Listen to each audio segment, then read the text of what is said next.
Hello दोस्तों, नमस्कार। स्वागत है आपका बीएस टीचर एकेडमी पर।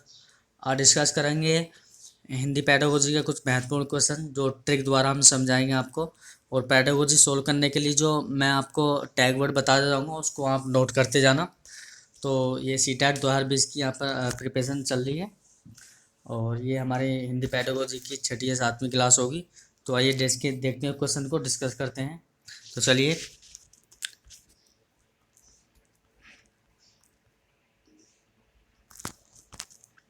देखिए हमसे हमसे जो पहला क्वेश्चन पूछा गया है, यानी कि जो निर्देश हैं हमारे निर्देश को हम पढ़ लेते हैं।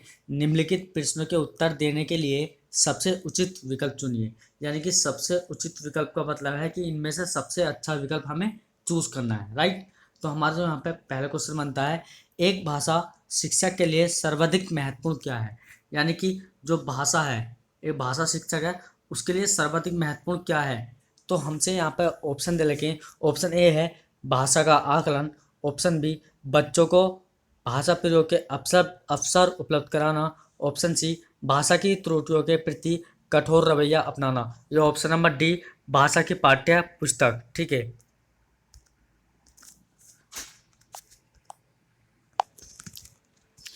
हाँ, तो दोस्तों यहाँ पे जो पहला जो ऑप्शन यहाँ पे दिया भाषा का आकलन। देखिए यहाँ पे जो हमसे पूछा है कि सर्वाधिक महत्वपूर्ण है, ठीक है। अब देखिए यहाँ पर अगर मैं बात करूँ कि ऑप्शन नंबर डी की यहाँ पर बात करूँ, भाषा की पाठ्य पुस्तकें, यानी कि जो भाषा की पाठ्य पुस्तकें, ये एक क्या होता है, सर्वाधिक महत्वपूर्ण अंग नहीं हो सकता, ठीक है। अब ऑप्शन ए की बात करें, भाषा का आकलन।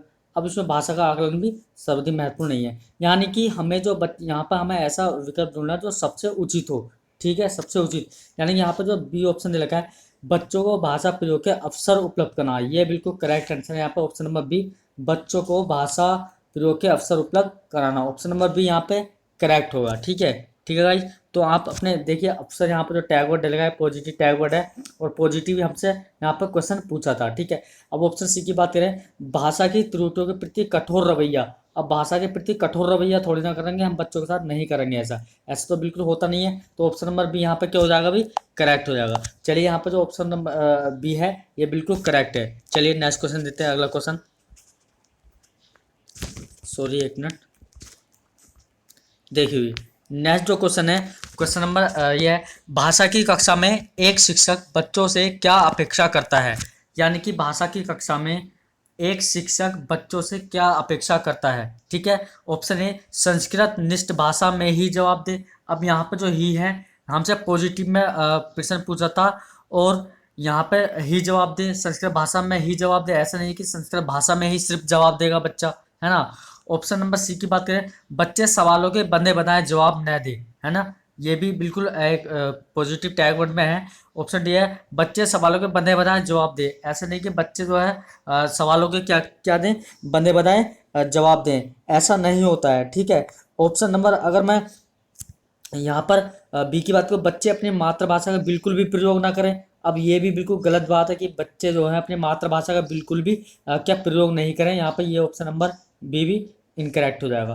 अब संस्कृत निष्ठ भाषा में ही जवाब दे, ये भी गलत है कि संस्कृत जो संस्कृत में है उसमें ही बच्चे जवाब दें, है ना। तो हमें जो यहाँ पे हमें जो पूछा था अपेक्षा है, ठीक है।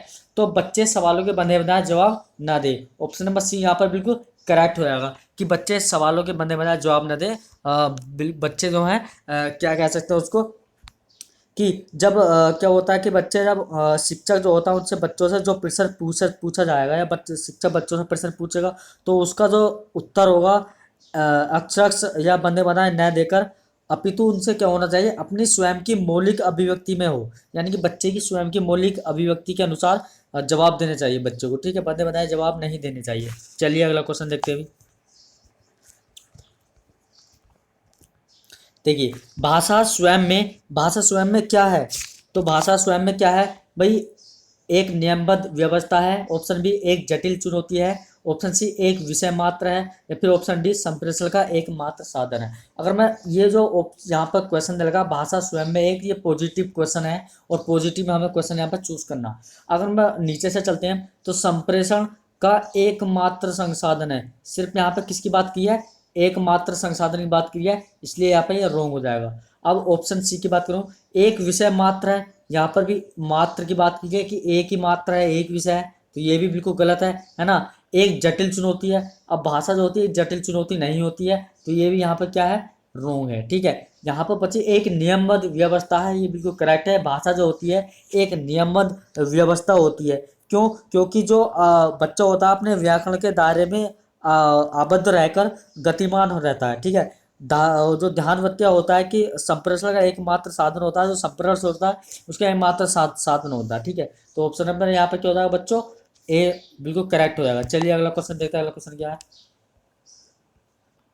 देखिए क्वेश्चन नंबर 94 है, भाषा का प्रयोग ऑप्शन ए केवल मुद्रित सामग्री में होता है, ऑप्शन बी जीवन के विभिन्न संदर्भों में होता है, ऑप्शन सी केवल परीक्षा में होता है, या ऑप्शन डी केवल पाठ्य पुस्तक में होता है। अगर मैं टैग वर्ड की बात करूं, यहाँ पर जो हमें प्रश्न दे रखा है ये हमें पॉजिटिव क्वेश्चन है और पॉजिटिव हमें यहाँ पर आंसर ढूंढना है। तो नीचे चलते हैं, ये केवल पाठ्य पुस्तक में होता है, यहाँ पर जो केवल लगा दिया गया है इसलिए यहाँ पर गलत हो जाएगा। ठीक है, ये टैग वर्ड होते हैं, केवल, एकमात्र, मात्र, ही, नहीं, ये सारे टैग वर्ड होते हैं। अब केवल परीक्षा में होता, भाषा का प्रयोग केवल परीक्षा में होता है, ये भी बिल्कुल गलत है यहाँ पर।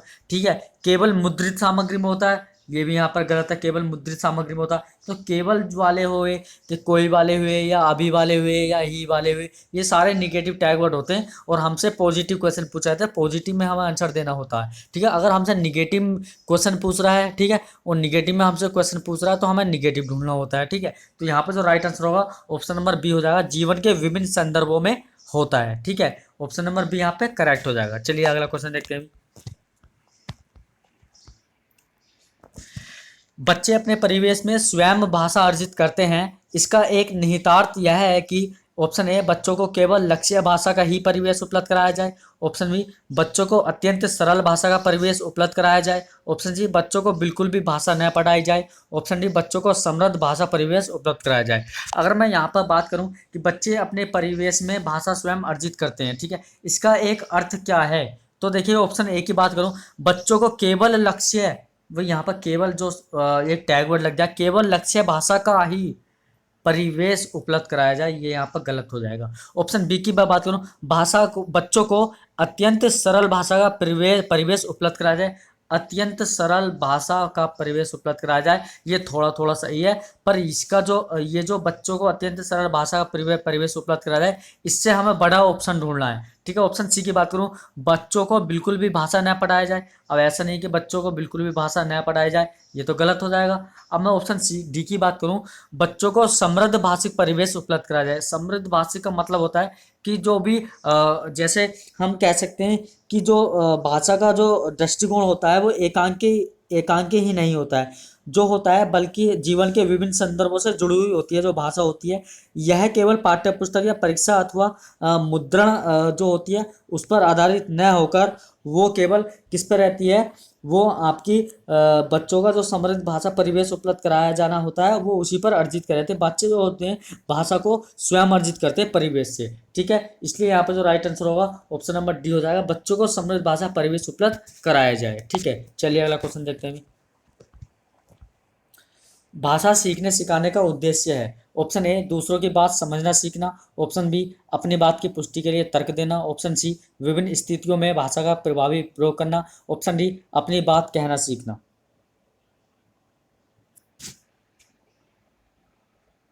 बताइए भी। तो यहाँ देखिए, यहाँ पर मैं क्वेश्चन की बात करूँ, भाषा सीखने सिखाने का उद्देश्य है, ये पॉजिटिव क्वेश्चन पूछा है। और ऑप्शन ए की बात करूँ, दूसरों की बात समझना सीखना, ये थोड़ा बेटर लग रहा है, फिर भी और ऑप्शन देख लेते हैं। अपनी बात की पुष्टि के लिए तर्क देना, ये भी थोड़ा बेटर लग रहा है। ठीक है, अब विभिन्न स्थितियों में भाषा का प्रभावी प्रयोग करना, बिल्कुल राइट जवाब है। विभिन्न स्थितियों में भाषा का प्रभावी प्रयोग करना, ठीक है, अपनी बात कह सकना या कह सीखना, ये इतना इम्पोर्टेंट नहीं है, ये इतना इम्पोर्टेंट नहीं है। बाकी ये जो हाँ दोनों, ये तीसरे, ये सारे के सारे ऑप्शन सी के अंदर आ गए हैं। चलिए अगला क्वेश्चन देखते हैं अभी। भाषा अर्जन में महत्वपूर्ण है भाषा का शिक्षक, ठीक, भाषा के विभिन्न रूपों का प्रयोग, भाषा का व्याकरण, या फिर पाठ्य पुस्तक। देखिए यहाँ पर अगर मैं क्वेश्चन की बात करूँ, भाषा का अर्जन यानी कि महत्वपूर्ण है, ये पॉजिटिव क्वेश्चन पूछा है, तो भाषा का शिक्षक ये इतना इंपॉर्टेंट नहीं है। ठीक है, भाषा का व्याकरण ये भी इतना इंपॉर्टेंट नहीं है, पाठ्य पुस्तक ये भी इतनी इंपॉर्टेंट नहीं है, ठीक है। ऑप्शन बी बचा, यही करेक्ट होगा, भाषा के विभिन्न रूपों का प्रयोग करना, ठीक है। ऑप्शन नंबर बी यहाँ पे क्या हो जाएगा बच्चों, ये बिल्कुल करेक्ट हो जाएगा। और चैनल को सब्सक्राइब करें, लाइक करें और शेयर करें। अगर वीडियो पसंद आए तो प्लीज़ लाइक ज़रूर करें। चलिए अगला क्वेश्चन देखते हैं अभी। देखिए नेक्स्ट क्वेश्चन है, बच्चों की भाषा संबंधी क्रमिक प्रगति का लेखा जोखा करना डैश डैश से संभव है। यानी कि जो बच्चों की भाषा संबंधी क्रमिक, अगर किसी में क्रमिक लग जाए, क्रमिक प्रगति अगर आपको क्वेश्चन में दिख जाए तो डायरेक्ट आप पोर्टफोलियो लगा दो, ठीक है। इसको याद रखना, क्रमिक प्रगति अगर आपको टैग वर्ड दिख जाए तो आप डायरेक्ट किसको लगा देंगे, पोर्टफोलियो। अगर आपको ऑप्शन में दिख रहा तो वही करेक्ट होगा, बाकी के सारे आपके गलत हो जाएंगे। बस आप याद रखना क्रमिक प्रगति को, ठीक है। अगर लेखा जोखा की बात कर रहा हो, भाषा संबंधी बच्चों की बात कर रहा हो, तो क्रमिक प्रगति अगर आपका क्वेश्चन में दे रखा हो तो यही बिल्कुल आपका पोर्टफोलियो बिल्कुल करेक्ट हो जाएगा गाइस। तो आप इस टैग वर्ड को आप लिख लेना, ठीक है। चलिए अगला क्वेश्चन देखते हैं। अगला क्वेश्चन क्या है, भाषा की पाठ्य पुस्तकें, यानी कि जो भाषा की पाठ्य पुस्तकें वो क्या हैं, साध्य हैं, भाषा सीखने का एकमात्र संसाधन है, एकमात्र संसाधन है, ऐसा तो नहीं है भाई, ठीक है। नेक्स्ट है अभ्यास परक ही होनी चाहिए, अभ्यास परक ही होनी चाहिए भाई, है ना, ऐसा भी नहीं कि अभ्यास परक होनी चाहिए। अब यहाँ पर पूछा कि भाषा की पाठ्य पुस्तकें क्या हैं, तो भाषा की पाठ्य पुस्तकें क्या होती हैं अभी, तो भाषा की पाठ्य पुस्तकें साधन होती हैं, ठीक है। तो ऑप्शन नंबर डी यहाँ पर क्या हो जाएगा, करेक्ट हो जाएगा, साधन है। चलिए भी अगला क्वेश्चन देखते हैं।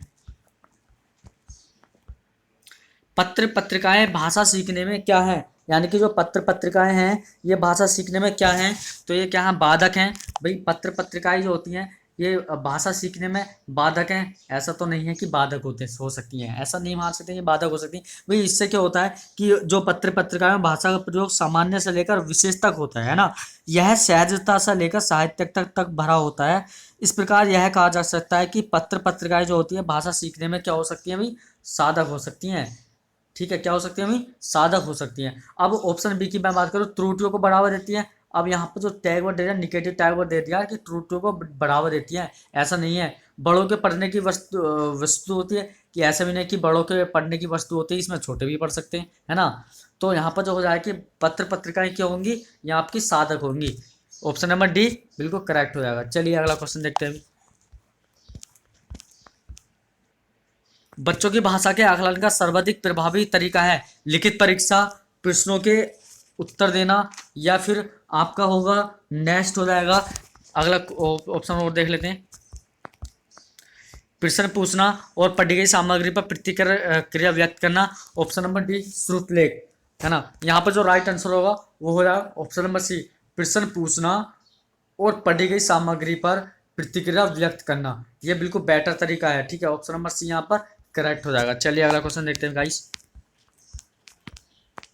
देखिए प्रश्न पूछना, प्रतिक्रिया व्यक्त करना, परिचर्चा में भाग लेना, वर्णन करना क्या कहलाएगा, केवल साहित्य गतिविधि होती है। अब यहाँ पर केवल लग गया तो ये तो बिल्कुल गलत हो गया अभी, ठीक है, ये भी गलत हो गया, केवल लग गया। पॉजिटिव में से पूछा था, केवल से हमने दो तो हटा दिए, बचे आपके दो में से भी हम बिल्कुल आपको टैग वर्ड के माध्यम से हटा सकते हैं। देखिए भाषा आकलन के तरीके मात्र हैं, केवल एक मात्र की बात की गई है, तो ये भी हमने यहाँ से हटा दिया। बचा सिर्फ ऑप्शन नंबर सी, ये बिल्कुल करेक्ट होगा, भाषा सीखने सिखाने तथा आकलन के तरीके हैं। ऑप्शन नंबर सी यहाँ पर बिल्कुल करेक्ट हो जाएगा। आपको मैं यहाँ पर जो ऑप्शन है उनको निकालना सिखाता हूँ कि ऑप्शन निकालते कैसे हैं, ठीक है। बस आपको जो टैग वर्ड दिए होते हैं उनको फॉलो करना होता है, बाकी आपको ऑप्शन सारे ऐसे निकल जाते हैं, ठीक है गाइस। तो चलिए चलते हैं नेक्स्ट क्वेश्चन पर।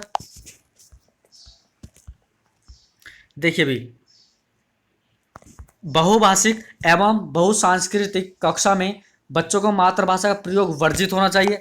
अब यहाँ पर जो बात की गई है कि बच्चों को मातृभाषा का प्रयोग वर्जित होना चाहिए, ऐसा नहीं है कि वर्जित होना चाहिए, ये तो गलत बात है। यहाँ पर टैग वर्ड बिल्कुल गलत दे दिया, रॉन्ग दे दिया। बहुभाषिक है बहुसांस्कृतिक कक्षा में, ये पॉजिटिव क्वेश्चन पूछा हमसे, ठीक है। हम टैग वर्ड के माध्यम से हम क्वेश्चन को सोल्व कर देंगे। अब देखो भी ऑप्शन सी की बात करूँ, बच्चों को केवल मानक, अब केवल मानक की बात की है, केवल मानक भाषा के प्रयोग के लिए ही पुरस्कृत करना चाहिए। अभी पुरस्कार थोड़ी ना देंगे बच्चों को, ये केवल जो वर्ड आ गया ये बिल्कुल गलत हो जाएगा। अब ऑप्शन डी की बात करूं, बच्चों की मातृभाषा का ही सदैव प्रयोग करना चाहिए। अब यहाँ पर ये भी बिल्कुल गलत दे दिया कि बच्चों की मातृभाषा का ही सदैव प्रयोग करना चाहिए, ये भी बिल्कुल गलत दे दिया। तो ऑप्शन आपके ए, सी और डी तो वैसे ही बाहर निकल गए, बचा क्या? ऑप्शन बी आपका करेक्ट बचा। बच्चों की मातृभाषा को समुचित सम्मान स्थान देते हुए मानक भाषा से भी परिचय कराना चाहिए। बिल्कुल करेक्ट आंसर है ऑप्शन नंबर बी, बिल्कुल करेक्ट हो जाएगा। और चैनल को सब्सक्राइब करें, लाइक करें, शेयर करें और बेल आइकन दबाना ना भूलें, ताकि आपको मेरी नेक्स्ट वीडियो का नोटिफिकेशन जल्दी से आपको प्राप्त हो जाए। चलिए अभी नेक्स्ट क्वेश्चन देखते हैं। भाषा के व्याकरण की समझ को, यानी कि जो भाषा की व्याकरण है उसकी समझ को हमें क्या करना चाहिए? ये पॉजिटिव क्वेश्चन है, हमें पॉजिटिव आंसर देखना है। तो केवल वस्तुनिष्ठ प्रश्नों के माध्यम से आंका जाना चाहिए। अब यहाँ पर जो केवल लग गया है इसको तो रोंग कर दो भी, यहाँ से केवल लग गया है इसको भी हटा दो यहाँ से, ठीक है। निबंधात्मक प्रश्नों के माध्यम से आंकाना चाहिए, ये भी नहीं है कि निबंधात्मक प्रश्नों के माध्यम से आंकाना चाहिए, ये बिल्कुल गलत हो जाएगा। तो बचा ऑप्शन नंबर डी, यही करेक्ट होगा भाई। संदर्भ परक प्रश्नों के माध्यम से आंका जाना चाहिए, ऑप्शन नंबर डी बिल्कुल करेक्ट होगा भाई। क्वेश्चन ऑप्शन पढ़ने की जरूरत में नहीं है, बस टैग वर्ड पढ़ो और ऑप्शन को सोल्व करो, ठीक है गाइस। चलिए अगला क्वेश्चन देखते हैं। देखिए नेक्स्ट क्वेश्चन है, निम्नलिखित में से कौन सा भाषा शिक्षा का उद्देश्य है? अब पूछा है कि इनमें से कि कौन सा भाषा शिक्षा का उद्देश्य है, तो पॉजिटिव क्वेश्चन है। तो निजी अनुभव के आधार पर भाषा का सृजनशील प्रयोग करना, ऑप्शन बी भाषा सीखते समय त्रुटियां बिल्कुल न करना। ऐसा नहीं है कि भाषा सीखते समय बच्चे त्रुटियां बिल्कुल नहीं करेंगे, त्रुटियां करेंगे तभी तो बच्चे सीखेंगे। अगला है क्वेश्चन ऑप्शन सी, भाषा की बारीकी और सौंदर्य बोध को सही रूप से समझने की क्षमता को प्रोत्साहित करना। ऑप्शन डी है भाषा के व्याकरण के जो संबंध है उसको पर बल देना। अब देखिए भी यहाँ पर अगर मैं बात करूँ, यानी कि ऑप्शन निजी अनुभव के आधार पर भाषा का सृजनशील प्रयोग करना, ये कुछ हद तक ठीक है, बट हम ऑप्शन जो है हम इससे भी बड़ा ऑप्शन देखना, यानी कि इससे हमें उचित ऑप्शन आप यहाँ पर चूज करना है। भाषा के व्याकरण सीखने पर बल देना, ये तो यहाँ पर गलत हो जाएगा भाई, भाषा के व्याकरण पर बल देना है ना। आपका ऑप्शन बी और डी तो वैसे इनकरेक्ट हो गए। ऑप्शन ए ऑप्शन सी में अगर मैं फाइट करूं तो निजी अनुभव के आधार पर भाषा का सृजनशील प्रयोग करना, ये जो है यह आपका ऑप्शन सी के अंतर्गत आ जाएगा, यानी कि भाषा की बारीकी और सौंदर्य बोध को सही रूप से समझने की क्षमता को प्रोत्साहित करना, ठीक है। ये यहाँ पर पॉजिटिव टैग वर्ड है, तो इसलिए यहाँ पर यह बिल्कुल करेक्ट हो जाएगा। पॉजिटिव टैग वर्ड तो यहाँ पर ये भी है, इसलिए ये जो है निजी अनुभव को ये बिल्कुल सी के साथ मिल जाएगा, इसलिए यहाँ पर हमें बड़ा उचित जो होता है उसी को हमें यहाँ पर चूज करना होता है ना गाइस। तो चैनल को सब्सक्राइब करें, लाइक करें, शेयर करें, वीडियो पसंद आए तो प्लीज़ लाइक ज़रूर करें, है ना। तो गाइस ये तो कुछ महत्वपूर्ण क्वेश्चन, ठीक है। और बाकी आपको टैग वर्ड आपको जो है जो टैग वर्ड हैं वो आपको मिलते रहेंगे, ठीक है। और टैग वर्ड की आप अपने नोट्स बनाते रहें टैग वर्ड से, ठीक है। बाकी आपको ऑप्शन देखते ही आप ऑप्शन को सोल्व कर सकते हैं, क्वेश्चन को सोल्व कर सकते हैं, ठीक है। तो मिलते हैं नेक्स्ट क्लास में, जब तक के लिए जय हिंद, जय भारत।